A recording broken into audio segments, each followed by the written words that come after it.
Assalamualaikum warahmatullahi wabarakatuh. Di kisah kali ini, ada sebuah kisah yang berjudul Melawan Ratu Leak. Cerita ini ditulis oleh akun Twitter bernama Freddy Raskin. Seperti apa kisahnya? Langsung saja kita simak berikut ini.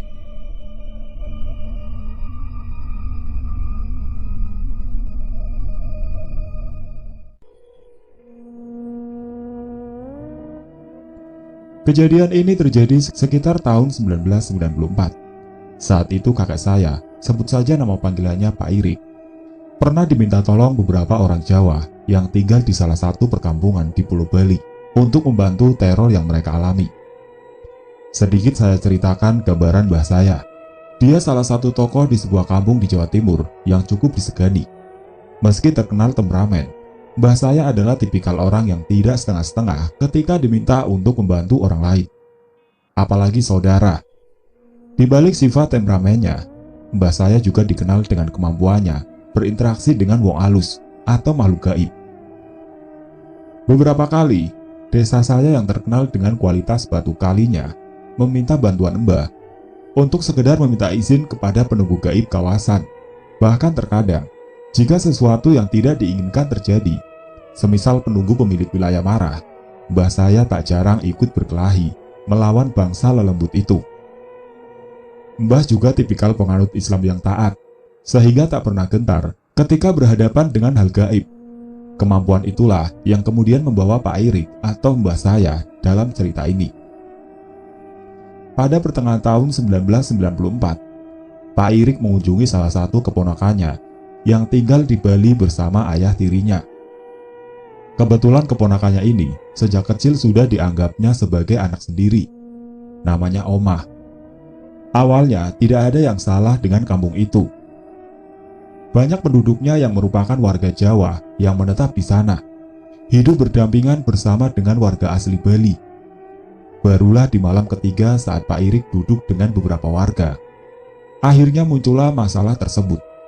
Salah seorang warga bernama Giman menceritakan jika beberapa bulan terakhir, banyak bayi yang mati mendadak di kampung itu. Ciri-cirinya pun sama. Bayi meninggal dalam kondisi kaku. Sunar, salah satu warga yang ikut berkumpul di rumah Oma, ikut menimpali jika kejadian itu rata-rata hanya menimpa keluarga Jawa yang tinggal di kampung itu. Warga setempat berpikir jika hal itu terjadi karena wabah penyakit. Apalagi ciri-ciri kematiannya sama.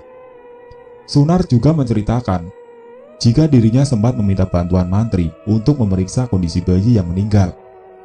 Tapi mantri itu tidak menemukan penyakit yang menimpa si bayi. Pak Irik yang mendengar cerita itu hanya mengangguk-angguk saja, tidak menyimpulkan apapun. Sampai kemudian Sunar mengatakan jika hampir semua bayi yang mati dari penuturan ibunya sempat bertemu dengan seseorang. Nama wanita yang disebut itu adalah seorang pedagang sayur yang memang dekat dengan para wanita di kampung itu. Selain ramah, ia juga sering memberi harga murah. Sunar, Giman, dan beberapa warga setempat berpikir jika ini semua adalah ulah dari wanita itu. Tapi mereka semua tak punya bukti, apalagi jika sembrono menuduh mereka bisa berhadapan dengan warga asli. Saya dengar Pak Irik orang pintar. Oma sering cerita ke kami, ujar Sunar. Kedatangan Pak Irik sendiri sebenarnya sudah ditunggu Sunar dan warga lainnya. Karena itu, mereka sengaja menunggu malam ketiga untuk datang menemui Pak Irik dengan pertimbangan jika Pak Irik sudah hilang lelah setelah menempuh perjalanan dari Jawa. Sambil mengesap kopi, Pak Irik memandang ke arah perkampungan yang sudah semakin gelap. Apa tidak ada yang mencoba mencari tahu? Masa di sini tidak ada yang bisa? Kata Pak Irik sambil melirik Oma. Oma pun menjawab, wonten Pak, tapi tidak kuat. Baru menerawang saja sudah sakit. Oma pun menceritakan jika ada pemuda bernama Solihin. Belum lama dia datang ke kampung itu. Sama seperti warga lainnya, dia juga perantau yang sedang mencari pekerjaan di Bali. Selama mencari pekerjaan, dia tinggal bersama kakak dan iparnya di kampung itu. Kebetulan, anak dari kakaknya menjadi salah satu korban. Bayi itu meninggal tak lama setelah sempat ditimang oleh si tukang sayur itu. Padahal sebelumnya bayi itu sehat-sehat saja. Karena mencium hal tidak beres, Solihin pun berusaha mencari jawaban. Malam harinya, dia sempat mendatangi rumah si penjual sayur itu seorang diri, tapi bukannya berhasil. Solihin pulang dengan kondisi demam tinggi. Dia bahkan sempat tidak bisa menerima makanan selama beberapa hari, sebelum akhirnya kakak iparnya mengantarkannya kembali ke Jawa. Mas Solihin sedikit bisa ilmu-ilmu pak, tapi sepertinya belum terlalu kuat. Usai Oma berbicara, Sunar kembali menimpali. Dia mengatakan jika sempat meminta bantuan salah satu kenalannya sesama orang Bali. Bahkan Sunar menawarkan sejumlah uang kepada kenalannya itu untuk menyelesaikan masalah banyaknya bayi yang mati itu. Apalagi istri Sunar sedang mengandung anak ketiganya. Tapi bukannya berhasil, kenalan Sunar memilih pulang setelah sempat menginap sehari di rumahnya. Sebelum pergi, orang itu hanya berpesan jika yang dilawan kali ini adalah ratu dari bangsa Leak. Dia bahkan meminta Sunar untuk menjaga diri. Pak Irik masih belum bergeming saat itu. Dia hanya mendengarkan cerita saja, seolah menimbang untung rugi jika dirinya bertindak. Sampai kemudian terdengar suara sendal yang terseret. Rupanya ada seorang pria parubaya yang datang dan ingin bergabung.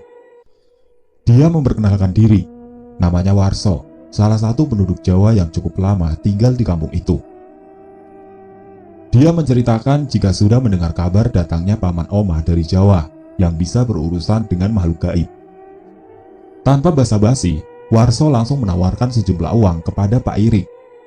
Mbak saya, Pak Irik, tidak menjelaskan secara gamblang, tapi jika dikurs dengan kondisi uang saat ini, nilai uang yang ditawarkan Pak Warso sekitar 400 juta. Pak Irik cukup kaget dengan jumlah uang yang ditawarkan Pak Warso. Zaman itu, mustahil dirinya bisa memiliki uang sebesar itu. Bahkan jika bekerja siang malam sekalipun, tawaran Pak Warso rupanya ikut memantik Giman dan Sunar. Mereka ikut menambahi sejumlah uang sebagai penawaran. Pak Irik pun mulai goyah. Apa yang bisa saya lakukan untuk membantu bapak-bapak? Ucapnya. Saya ingin Pak Irik membunuh Ratu Leaknya, supaya tidak lagi mengganggu kita. Biar tahu juga kalau kita ini bukan tumbal, kata Warso berapi-api. Baik, saya pikirkan dulu. Besok Oma yang akan menghubungi bapak-bapak, kata Pak Irik. Senyum pun muncul di bibir Sunar, Warso, dan beberapa pria lainnya yang ikut duduk malam itu. Mereka pun kemudian pamit dari rumah Oma. Dengan berbalut sarung, pria-pria itu berlari cepat karena suasana kampung sudah sangat sepi. Di dalam rumah, Oma seolah gelisah. Pak, kenapa mau menerima tawarannya? Bahaya, kata Oma. Kalau cuma karena uang, Oma bisa mencari. Tinggal sabar dulu sampai uangnya kumpul. Pesan Oma kepada paman yang sudah dianggapnya seperti bapak kandungnya itu. Le, panggilan untuk anak pria. Bukan masalah uang, ini masalah kemanusiaan. Kasian, mereka kesini kan cari hidup, bukan cari mati. Kalau mereka tidak bisa kerja karena takut, lalu mereka pulang jadi pengangguran kan kasian, jawab Pak Irik. Aku menghitung jumlah uang bukan buatku sendiri. Setidaknya, kalau nanti waktu pertarungan aku mati, kan ada uang buat bibimu sama sepupumu. Minimal bisa buat modal, karena aku sebagai kepala keluarga sudah tidak ada, jawab Pak Irik. Oma pun terdiam. Dia menyadari jika ucapan pamannya itu benar. Selama teror berlangsung, warga seolah merasa tidak tenang. Jangankan bekerja, tidur saja susah. Singkat cerita, esok harinya, beberapa warga menandatangani kesepakatan dengan Pak Irik terkait sejumlah uang dan kontrak untuk membunuh Ratu Leak yang meneror mereka. Uang tunai bahkan sudah diberikan kepada Oma sebagai jaminan jika warga serius dengan perjanjian. Pak Irik kemudian meminta waktu seminggu kepada beberapa warga itu. Dia akan kembali ke Jawa untuk mempersiapkan perlengkapan. Kabar itu sengaja ditutupi dan hanya diketahui beberapa warga. dengan tujuan agar pemilik leak tidak tahu dengan rencana itu. Pak Irik pun kembali ke Jawa. Rumah pertama yang didatangi adalah rumah kakek istrinya. Sebut saja nama panggilannya Uyut Arja. Pak Irik dan Uyut Arja sebenarnya jarang sejalan. Pak Irik adalah penganut Islam yang kuat, sedangkan Uyut Arja adalah Muslim yang masih kuat memegang tradisi kejawen. Di kampung, Uyut Arja dipercaya sebagai penghubung dunia manusia dan alam lelembut. Berbeda dengan Pak Irik yang memilih jalur kekerasan ketika berhadapan dengan lelembut. Uyut Arja memilih untuk berdialog. Dia bahkan kerap diundang sebagai tamu kehormatan di kerajaan-kerajaan lelembut. Pak Irik meminta restu kepada kakek mertuanya itu. Dia menceritakan jika akan membantu beberapa orang asal Jawa yang dilanda teror leak di Bali. Uyut Arja pun memberi izin. Dia juga mengingatkan resiko yang bisa dihadapi Pak Irik, apalagi ketika harus melawan leak di tanah mereka sendiri. Sebelum Pak Irik pamit, Uyut Arja memberikan 3 helai daun jati muda. "Bawa ini, kalau nanti leaknya berubah jadi api, daunnya diletakkan saja di tanah," pesan Uyut Arja. Pak Irik pun mengangguk. Dia kemudian mengajak 2 orang rekannya, yang saat itu sama-sama aktif di Pagar Nusa. Namanya Husain dan Awi. Keduanya menawarkan diri untuk ikut. Karena setiap ada masalah, keduanya merasa selalu dibantu Pak Irik. Dan kali ini, mereka berpikir adalah waktu yang tepat membalas budi. Selepas sholat Jumat, ketiganya pun berangkat ke Bali. Di tengah Selat Bali, kapal yang ditumpangi Pak Irik, Husain dan Awi seolah ditolak masuk Bali. Angin kencang dan ombak tinggi membuat kapal harus berulang kali mematikan mesin. Setelah hampir 2 jam berjuang, kapal pun akhirnya bersandar di Gilimanuk. Ketiganya kemudian menaiki dokar sampai ke sebuah pertigaan.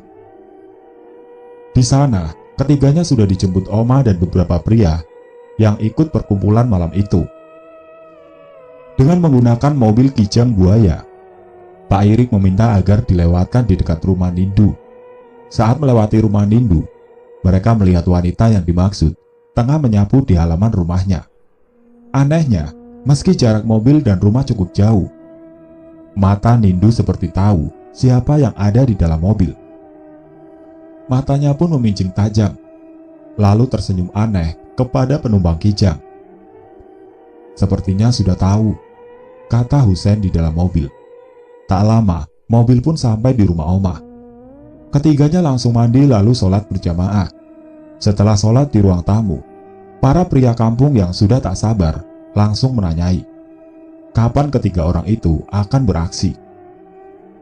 "Nanti setelah jam 11 malam, kalian semua masuk ke rumah, tutup pintu dan jendela. Jangan menerima tamu kecuali matahari sudah muncul," kata Pak Irik kepada beberapa pria itu. Mereka pun mengangguk dan langsung pamit. Sebaliknya, Husain, Pak Irik, dan Awi menyiapkan diri. Tepat pukul 11 malam, ketiga orang itu akhirnya beranjak dari rumah Oma. Semua rumah terkunci rapat selama perjalanan. Angin berdesir pelan, dibarengi bau bunga-bunga Kamboja. Sekitar 100 meter sebelum sampai di rumah Nindu, Awi merasa sesak di dadanya, seolah ada kekuatan yang mendorongnya secara kuat tapi perlahan. Pak Irik merangkul Awi. Sambil membaca doa, dia kemudian mengajak Awi kembali berjalan. Tepat 5 meter sebelum sampai di rumah Nindu, mereka bertiga melihat cahaya api yang mengelilingi rumah. Di saat yang bersamaan, terdengar suara lonceng yang seolah menggema di sekeliling kampung. Mereka bertiga sadar jika sang pemilik rumah sudah bersiap diri. Tak lama, dari belakang rumah muncul sosok berambut gondrong.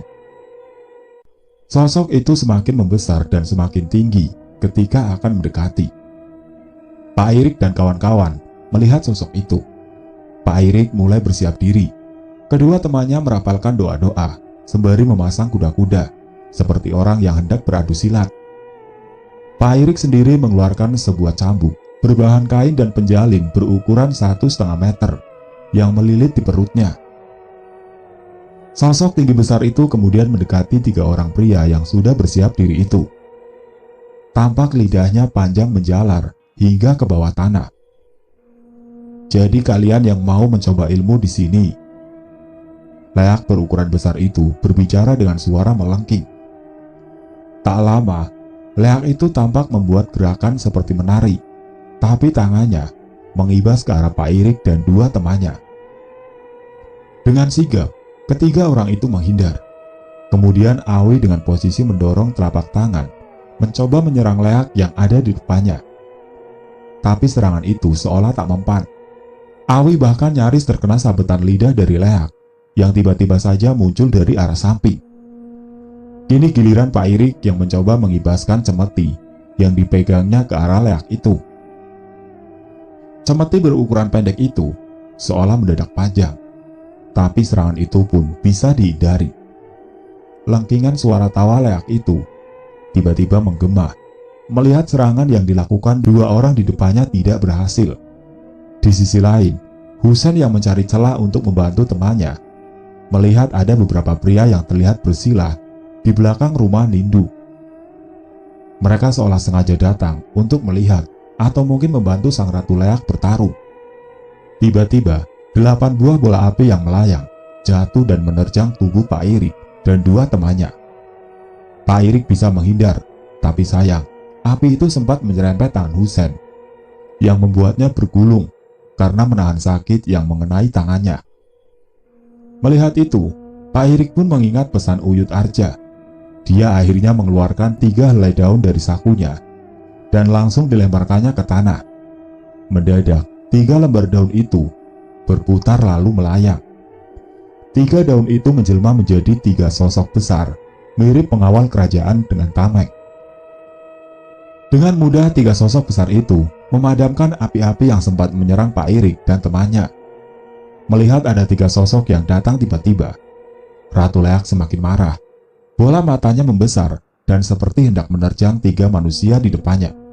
Sesaat sebelum Ratu Leak bergerak, Pak Irik sekali lagi menyabetkan cemetinya ke arah leher Leak. Kali ini gerakan itu berhasil. Cemeti membelit leher Leak. Tak hanya itu, ujung cemeti seolah terbakar. Suara jeritan Leak itu terdengar melengking dan membuat suasana yang sebelumnya tenang mendadak berangin. Tiba-tiba, ada seorang pria yang berlari mendatangi Pak Irik. "Pak, sudah, tolong dilepaskan.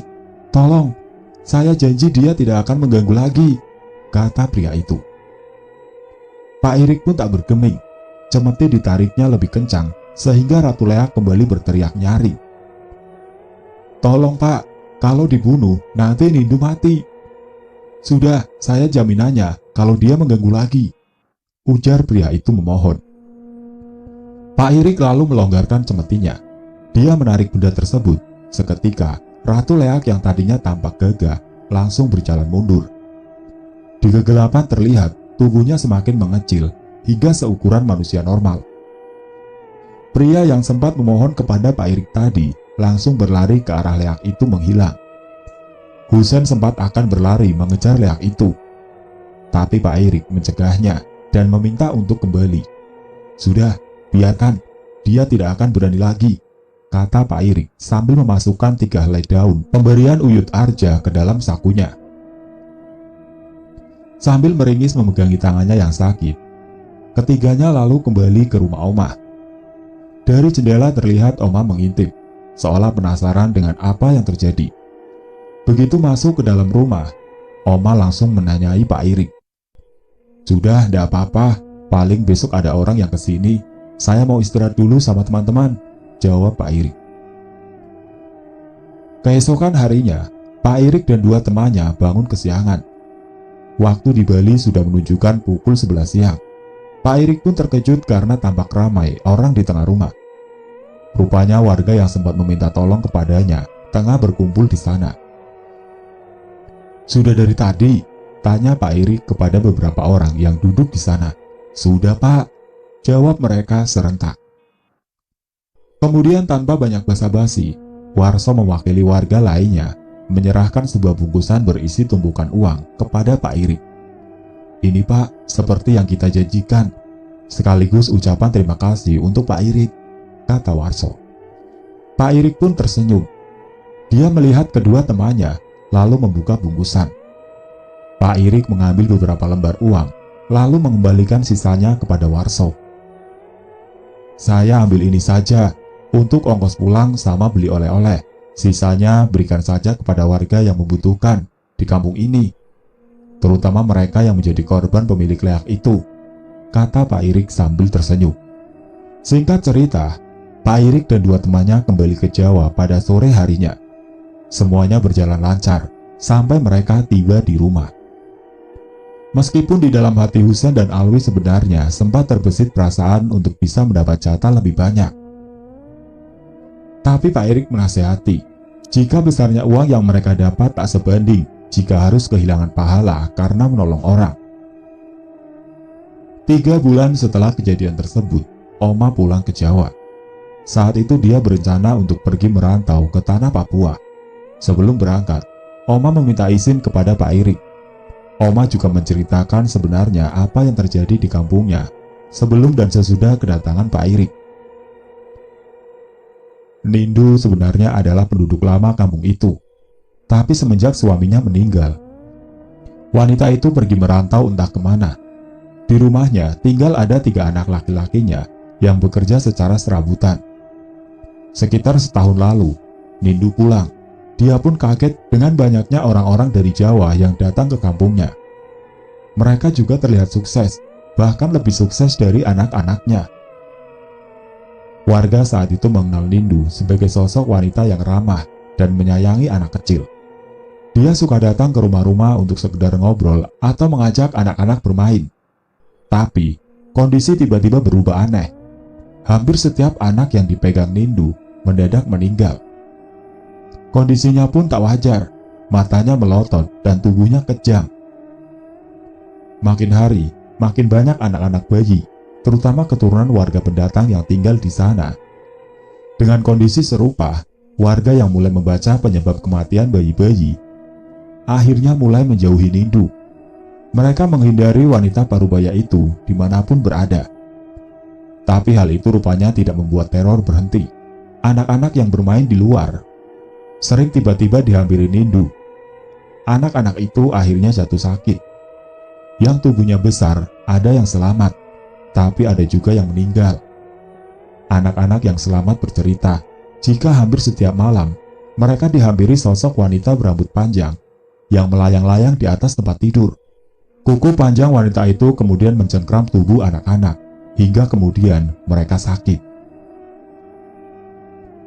Ada yang sempat akan dibawa, namun sempat diselamatkan karena orang tuanya menyadari ada sosok lain yang masuk ke kamar anaknya. Warga sempat berusaha melawan melalui Solihin, salah satu pemuda rantau yang ikut bersama kakaknya di kampung itu.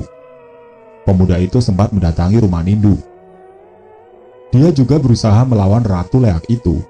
Tapi, begitu sampai di rumah yang dituju, Solihin dikepung bola-bola api.